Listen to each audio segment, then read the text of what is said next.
Hi everyone! Ako po si Emeline at welcome po sa channel ko. For today's video po, pag-usapan po natin ang step-by-step guide kung paano nga po mag-apply bilang nanny dito sa bansang Turkey. So bago ko nga po umpisahan, don't forget to subscribe to my channel and hit the notification bell para updated po kayo sa mga bagong videos na ipopost ko po. So at first nga po, first step, kailangan nga po mag-prepare ng CB or yung tinatawag na curriculum vitae. Doon po sa CB ay ilalagay nyo yung mga freebies na experiences nyo sa mga previous employer nyo. So, kailangan nyo pong ilagay doon at i-indicate kung ilan po yung inalagaan nyo sa mga nadaan po na experience nyo sa ibang bansa.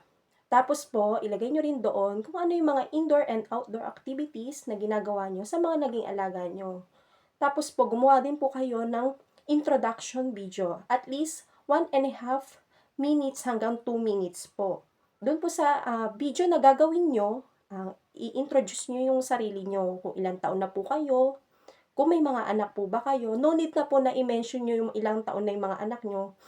Direct to the point na po kung ilang taon po kayo nag-work sa mga employer nyo before, kung ano po yung natapos nyo. Pero hindi naman po kailangan, hindi naman po necessary na ilagay nyo kung ano yung natapos nyo kasi pwede nyo naman na po yun ilagay sa curriculum vitae nyo. So, ang importante po doon, ang nakalagay ay ang mga experiences nyo before. So, after po nyan, sabihin nyo din po dun sa introduction video nyo, yung mga indoor and outdoor activities. Kasi po, ito pong introduction video, ang siyang magiging weapon nyo sa pag-select ng employer dito sa Turkey. So, dyan po sila babase. Pagkatapos po niyan, isend nyo sa lahat ng WhatsApp number ng mga agency po, mga legit agency. Make sure lang po na ang pagpapasahan nyo ng mga applications nyo ay legit agency dito sa Turkey. So, may mga tie-up agency naman po sila dyan sa Pinas. At saka may mga vlogger naman na po na nagpo-post ng mga number ng mga WhatsApp number ng mga agency po dito sa Turkey. So, para malinaw lang po.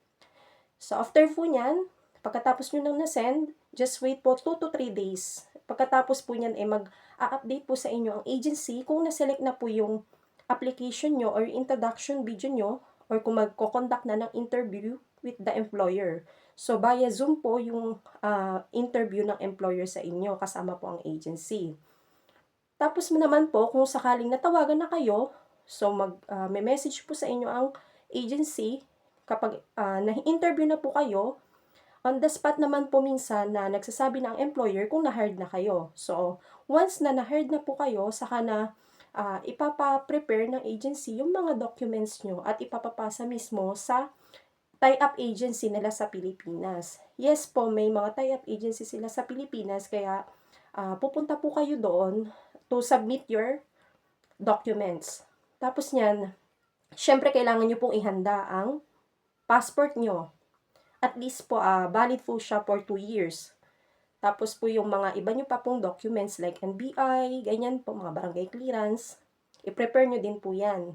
Tapos po, ang sasabihin naman sa inyo ng agency kung magpapamedical na kayo, magbibigay sila ng referral. Sila po ang magbibigay ng referral.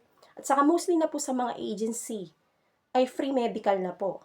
Tapos, tapos nyo naman na pa-medical, sila na din ang magsasabi kung kailan kayo pupunta sa visa center para po mag-apply ng visa application nyo. Kayo po ang pupunta mismo, direct po kayong pupunta doon at magbabayad ng visa fee. So, kayo po ang mag-aasikaso nyon. And after that, mag-undergo din po kayo ng OWA. So, ang OWA po is 1 day lang naman. Pati rin po ng PIDOS or pre-orientation. Yan po yung ginagawa kahit po ex-abroad ka na, talagang dumadaan po ng OWA. At saka mag-undergo po kayo ng PIDOS. So, after po nyan, depende rin po talaga sa agency kung ilang buwan mapaprocess ang papel nyo. So, mostly naman po sa mga nakakaalis, pero tulad ko po before is natagalan dahil nga late na po yung pag-process ng mga papel ko. So, inabot po ako ng 4 months. Pero yung iba naman po ay 2 to 3 months lang is nade-deploy na. Depende nga po talaga sa bilis din ng employer na submit ng mga kailangang requirements sa agency. So, yun lang po. Pagkatapos po niyan, ang gagawin po ng agency ay magpapabook na ng ticket sa mga employer nyo kung kailan kayo magpa-flight.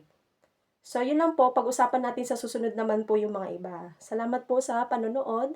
And kung bago pa nga po kayo sa page ko, don't forget to subscribe